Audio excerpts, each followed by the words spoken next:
दोस्तों welcome to this channel. आइए शुरू करते हैं आज का वीडियो। इस वीडियो में हम लोग देखेंगे, जैसे पहला लेक्चर हमारा हो चुका है चैप्टर नंबर 2 पोटेंशियल यानी कि विभव का, तो उसी के अंतर्गत नेक्स्ट चैप्टर इसका एप्लीकेशन हम लोग पढ़ रहे हैं। सबसे पहला जो एप्लीकेशन है वह है अक्षीय स्थिति या अंदर स्थिति में विभव कितना होता है, उसी को हम लोग निकालने की कोशिश करते हैं। तो चलिए हम लोग देखते हैं। सबसे पहले इसका एक अक्षीय स्थिति में बोला है तो इसका डायग्राम बना लेते हैं। मान लीजिए कि एक्सियल पोजीशन, यहाँ से एक हम अक्ष बना लेते हैं। जैसे मान लीजिए कि ये पी पॉइंट तक गया, तो इस पॉइंट को हम मान लेते हैं पी पॉइंट मान लेते हैं। ठीक है, इस पॉइंट को क्या मान लिया हमने, पी पॉइंट मान लिया। और इस पॉइंट को हम मान ले रहे हैं, सपोज कीजिए ये मान लिया, और इस पॉइंट को हम मान लेते हैं बी पोजीशन मान ले रहे हैं। ये बी पोजीशन हो गया।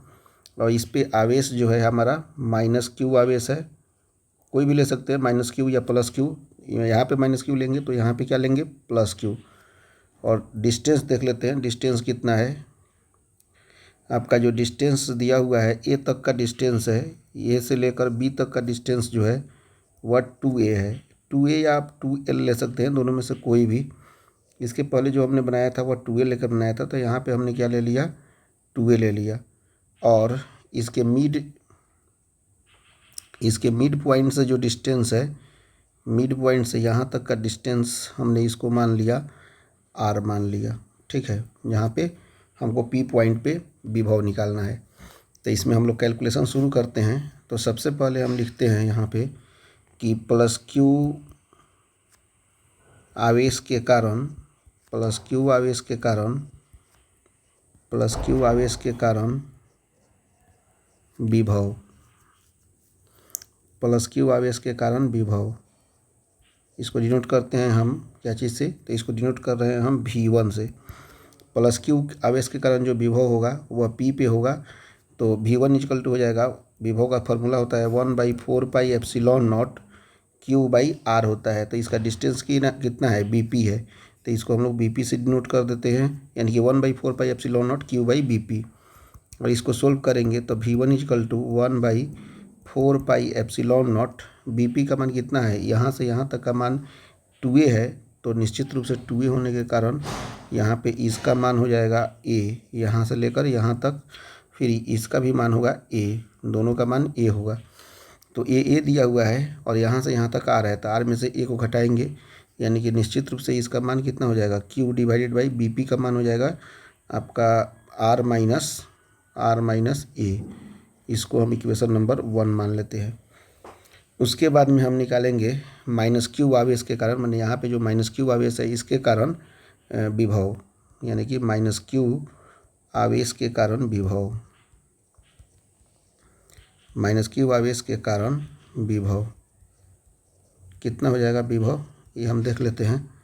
तो ये हो जाएगा आपका माइनस क्यू आवेश के कारण V2 इक्वल टू हो जाएगा 1/4πε0, और माइनस क्यू आवेश का कारण तो यहाँ पे हो जाएगा -q/r, -q/r।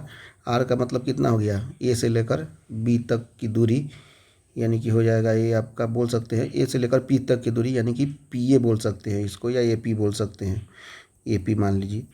और ap का वैल्यू कितना हो जाएगा, निकाल लेते हैं। V2 इक्वल टू दिया हुआ है यहाँ पे 1/4πε0 -q/AP का हो जाएगा, यहाँ से यहाँ तक का डिस्टेंस है आपका r, और यहाँ से यहाँ तक का a, तो लिख सकते हैं हम लोग r + a। तो यहाँ से हमको V2 मिल गया। जब V2 मिल गया तो हम लोग निश्चित रूप से टोटल V1 V2 दोनों निकाल लिए हैं। तब यहाँ से हम क्या निकाल लेते हैं, टोटल विभव निकाल लेते हैं, यानी कि कुल विभव। तो कुल विभव निकालिए कितना होता है, कुल विभव जिसको डिनोट करेंगे हम लोग V से, तो V इक्वल टू हो जाएगा आपका V1 + V2। यहाँ से V इक्वल टू V1 का मान रख दीजिए इक्वेशन नंबर 1 से 1/4πε0 Q/r-a, और V2 का मान दिया हुआ है 1/4πε0, आप यहाँ पे लिख सकते हैं -q/r + a, यानी कि r - a और r + a हमने लिख दिया यहाँ पे। यहाँ से भी निकालिए, v equal to 1/4πε0 Q common ले लिए तो यहाँ से हो जाएगा आपका 1/r-a, फिर उसके बाद में यहाँ पे माइनस कर देंगे तो 1/r+a हो जाएगा। फिर उसके बाद में v equal to q divided by 4πε0, यहाँ पे हम लोग एलसीएम ले लेंगे r-a इंटू r+a, यहाँ पे हो जाएगा r+a माइनस, यहाँ पे हम कर देंगे तो हो जाएगा r-a। अब इसको हम सोल्व करेंगे, v equal to q divided by 4πε0, यहाँ पे r+a minus r+a divided by हो जाएगा ये r-a हो जाएगा r² माइनस a²। यहाँ से हम अगर काटते हैं तो काट सकते हैं, r और r को काट देंगे तो टोटल मिलाकर 2a मिलेगा, यानी कि हो जाएगा v equal to q divided by 4πε0, यहाँ पे 2a हो जाएगा डिवाइडेड बाई r-a² हो जाएगा। और हम लोग जानते हैं कि 2 इंटू क्यू इंटू ए का मान कितना होता है, p होता है, यानी कि लिख सकते हैं हम लोग 1/4πε0 p divided by r² minus a²। इस तरह से हम लोगों ने यहाँ पे भी निकाल लिया। किस पोजीशन के लिए, तो एक्सियल पोजीशन के लिए या अक्षीय स्थिति के लिए। यहाँ पे कंडीशंस लगा देते हैं कि इफ़ ए का मान यदि लेस इक्वल टू आर है तो निश्चित रूप से यहाँ से भी का मान हो जाएगा 1/4πε0 इंटू पी डिवाइडेड बाई ए का मान कितना हो जाएगा, नेगलेक्ट हो जाएगा, यानी कि 0 हो जाएगा। तो ए का मान 0 हो जाएगा तो कितना बचेगा, p/r²। इस तरह से हमने स्पेशल केस के लिए भी निकाल लिया, जो कि एक्सियल पोजीशन के लिए सही है। तो हमने अभी एक्सियल स्थिति, एक्सियल पोजीशन और अक्षीय स्थिति या अंदर स्थिति के लिए विभव का मान ज्ञात कर लिया है। अब इसके बाद में हम निरक्षीय स्थिति के लिए ज्ञात करते हैं। अब नेक्स्ट टॉपिक हम लोग देखते हैं। नेक्स्ट टॉपिक है आपका निरक्षीय स्थिति या अनुप्रस्थ स्थिति में विभव हम लोग ज्ञात करते हैं। तो इसके लिए सबसे पहले हम एक डायग्राम बना लेते हैं। मान लीजिए कि यहाँ पे एक एक्सियल पोजीशन के लिए पहले हम लोग जिस तरह से बनाते थे उस तरह से बना लेते हैं। यहाँ पे दिया हुआ है, जैसे मान लीजिए कि ए पॉइंट हो गया और ये हो गया बी पॉइंट, और यहाँ पे चार्ज मान रहे हैं, इसके ऊपर -q चार्ज है और इसके ऊपर +q चार्ज है, और इसके बीचों बीच मान लीजिए कि यहाँ पे एक पॉइंट ए हो गया, और इसी एक्सियल पोजीशन निरक्षीय स्थिति के लिए इक्विटोरियल पोजीशन जिसको बोलते हैं, इसी निरक्षीय स्थिति के अंतर्गत हमको क्या निकालना है, आपका विभव निकालना है।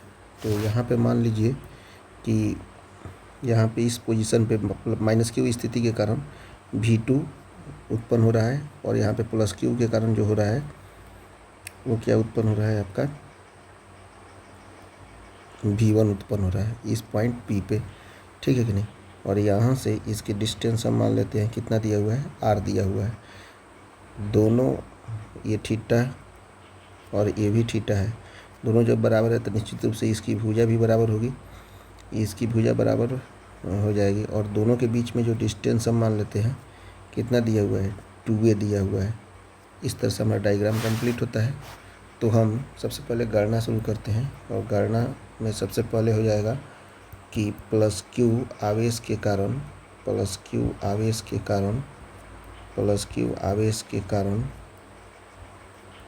विभव, तो +q आवेश के कारण यहाँ पे है तो विभव हो जाएगा। तो इसका हो जाएगा आपका v1 इजिकल टू कितना हो जाएगा, 1/4πε0 into q divided by r का मतलब डिस्टेंस होता है, यानी कि AP। तो यहाँ पे हम AP लिख सकते हैं।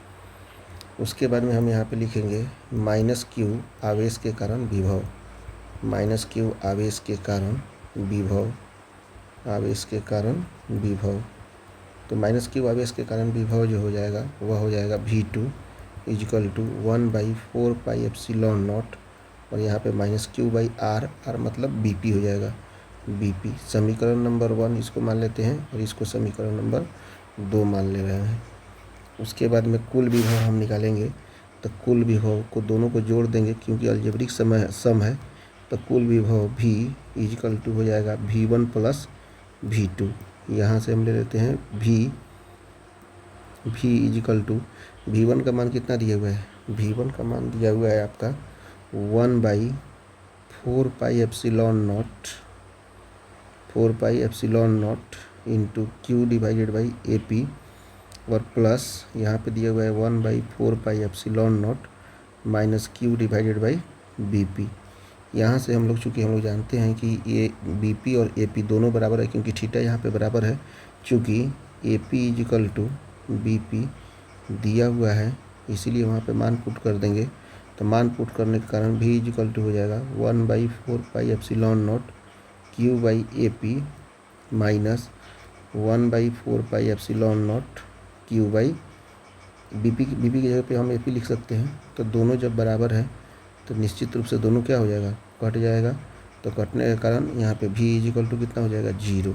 इस तरह से इक्वेटोरियल पोजीशन के लिए यानी कि निरक्षीय स्थिति के लिए कुल जो विभव होता है वह कितना के बराबर होता है, 0 के बराबर होता है। तो इस तरह से हमने निरक्षीय स्थिति के लिए कुल विभव निकाल दिया जो कि 0 के बराबर है।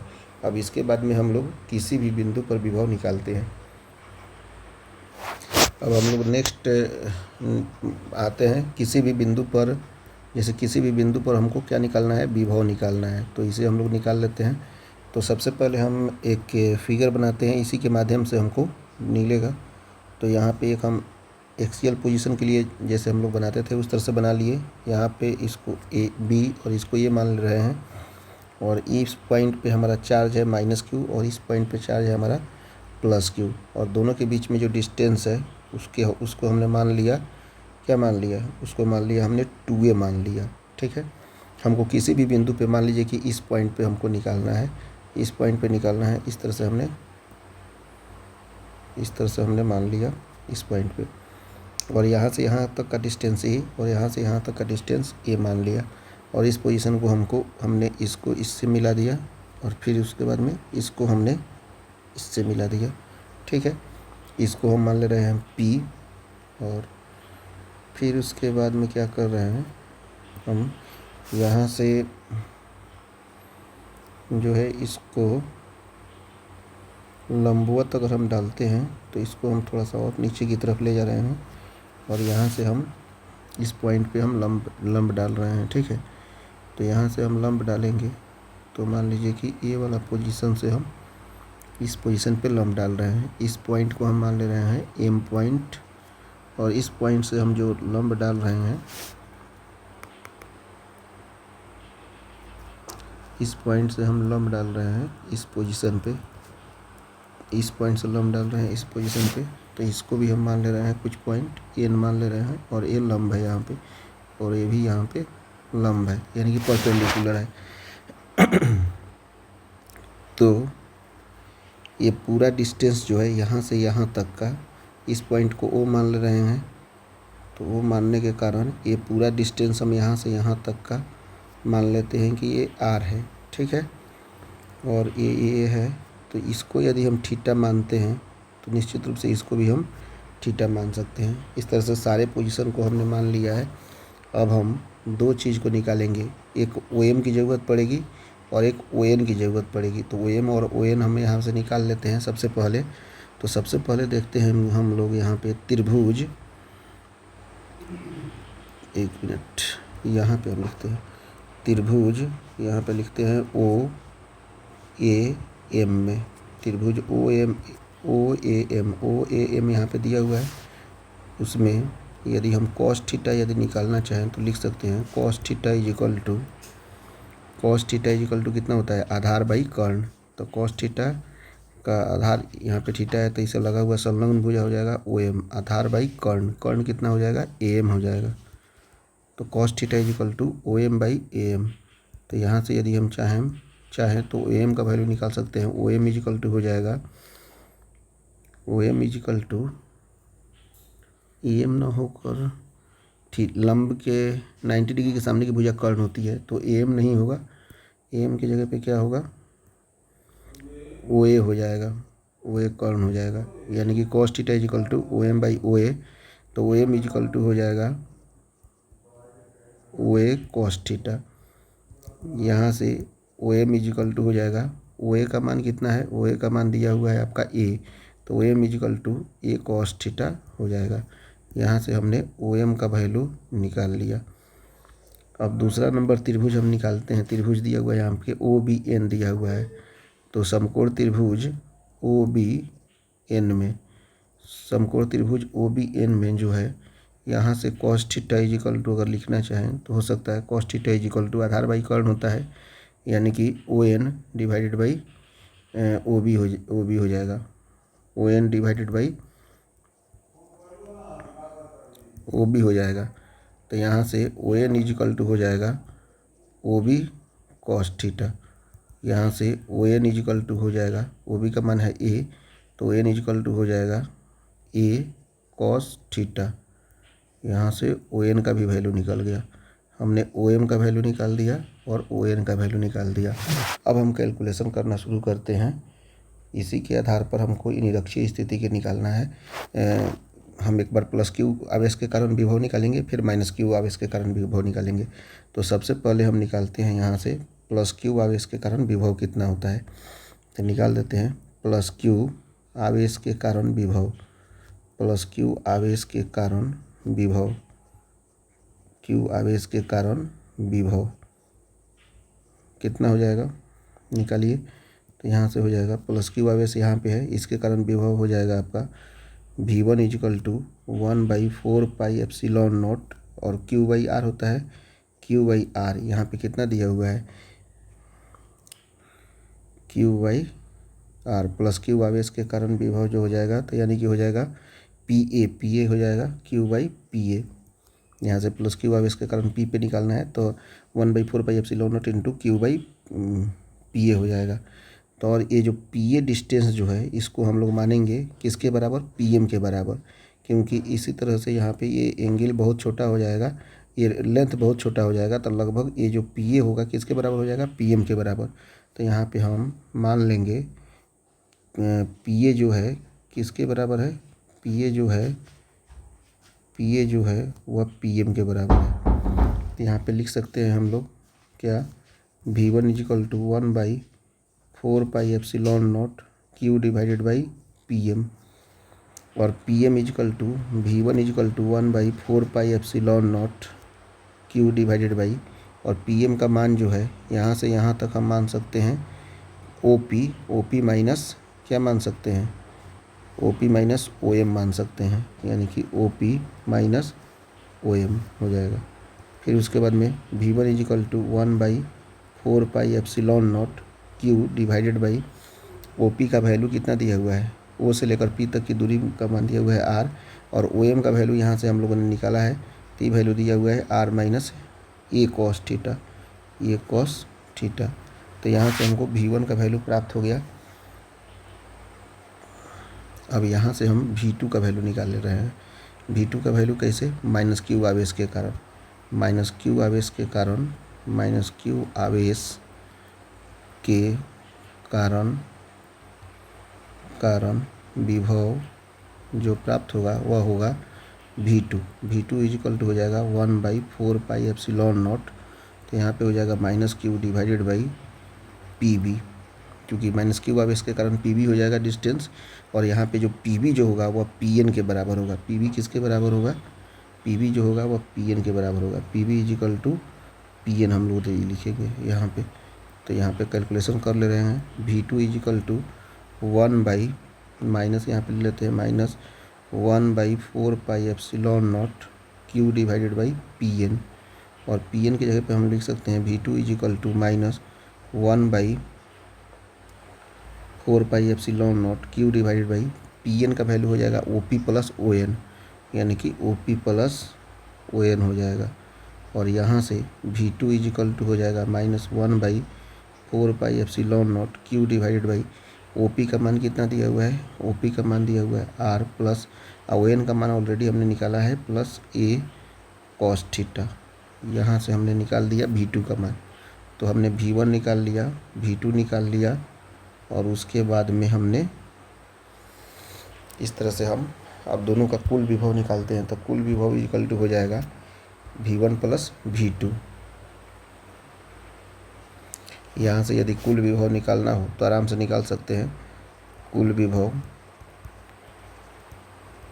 यानी कि लिखेंगे हम v equal to v1 plus v2, और यहाँ से लिखेंगे v इजिकल टू v1 का मान कितना दिया हुआ है 1/4 pi epsilon not q divided by r minus a cos theta, और फिर उसका तो प्लस में हो जाएगा, यहाँ से हो जाएगा minus 1/4 pi epsilon not q divided by r plus a cos theta, और दोनों को जोड़ दे रहे हैं। जोड़ने पे क्या होगा, यहाँ से दोनों से कॉमन लेंगे तो q/4 pi epsilon not common हो जाएगा, और यहाँ पे बच जाएगा 1 divided by r minus a cos theta, और यहाँ पे माइनस बच जाएगा 1 divided by r plus a cos theta बच जाएगा।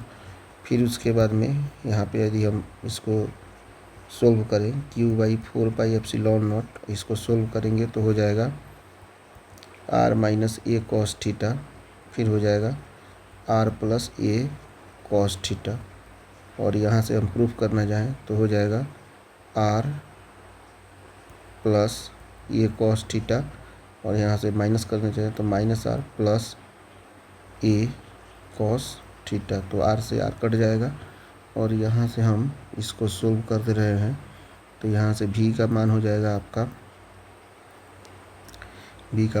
आपका यहाँ पे 1/4 पाई एप्सिलॉन नॉट, यहाँ पे q इंटू यहाँ पे हो जाएगा a cos theta plus a cos theta हो जाएगा 2a cos theta divided by ये हो जाएगा r plus a cos theta, r minus a cos theta हो जाएगा r square minus a square cos square theta, और यहाँ से v का मान हो जाएगा 1/4 पाई एप्सिलॉन नॉट 2qa का मतलब हो जाता है p cos theta divided by हो जाता है r square minus a square cos square theta.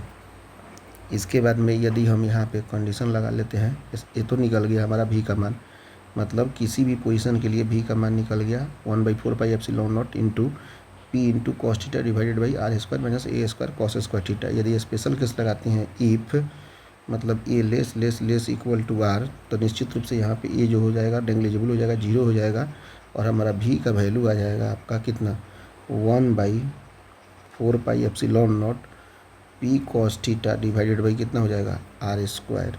इस तरह से हमने स्पेशल केस के लिए भी किसी भी पोजीशन के लिए विभव निकाल दिया, और a हो गया आपका किसी भी स्थिति के लिए विभव का मान। अब इसके बाद में हम लोग सम विभव पृष्ठ को केवल पढ़ लेते हैं। अब हम लोग नेक्स्ट पॉइंट पढ़ते हैं सम विभव पृष्ठ। तो सम विभव पृष्ठ क्या होता है, मतलब कि किसी भी पॉइंट पे या किसी भी एक्सिस पे जो दो विभव के बीच में जो है समान विभव हो, दो पॉइंट के बीच में यदि समान विभव हो तो उसी को हम लोग क्या बोलते हैं, सम विभव पृष्ठ बोलते हैं। यहाँ पे हम पहले समझ लेते हैं, जैसे मान लीजिए कि ये एक सर्किल दिया हुआ है, या इसको गोला बोल सकते हैं, और इसके ऊपर अलग अलग रेखाएं जा रही है। मान लीजिए कि ये वाला विद्युत बल रेखाएं, विद्युत वाहक रेखाएं इसको बोल सकते हैं, ये सब ऐसे मान लीजिए कि जा रही है, ठीक। तो इसमें से जो भी 90 डिग्री की एंगल पे जा रही होगी, जैसे मान लीजिए कि ये 90 डिग्री पे जा रहा है, सपोज कीजिए ये 90 डिग्री पे जा रहा है, ये 90 डिग्री पे और ये 90 डिग्री पे जा रहा है, तो पृष्ठ पर जो जितनी भी लंबवत रेखाएं जाती है तो उसी को हम लोग बोलते हैं सम विभव पृष्ठ, और दो पॉइंट के बीच में जो उसका विभव होता है वह समानांतर होता है।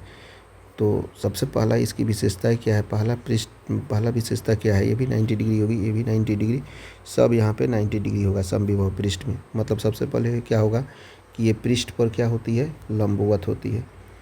सबसे पहला पॉइंट क्या है, ये सब पृष्ठ पर लंबवत होती है, पृष्ठ पर क्या होती है, लंबवत होती है। दूसरा पॉइंट क्या है कि एक दूसरे को कभी नहीं काटती है, एक दूसरे को कभी भी नहीं काटती है, एक दूसरे को कभी भी नहीं काटती है, कभी नहीं काटती है। उसके बाद में तीसरा नंबर पॉइंट है कि विभवांतर, दो बिंदुओं के बीच में विभवांतर हमेशा क्या होता है, विभवांतर हमेशा शून्य होता है, विभवांतर शून्य होता है।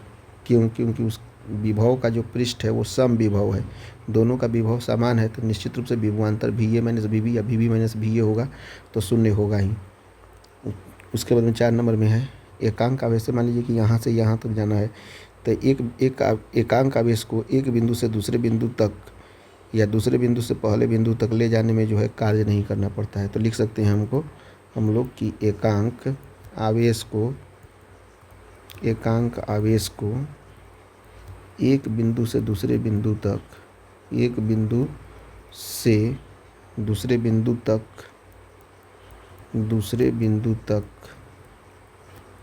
ले जाने में कोई कार्य नहीं करना पड़ता है, कोई कार्य नहीं करना पड़ता है, कोई कार्य नहीं करना पड़ता है, कोई कार्य नहीं करना पड़ता है। इस तरह से समविभव पृष्ठ कंप्लीट हो गया, और नेक्स्ट में हम लोग अब कैपेसिटर को स्टार्ट करेंगे। Thank you very much.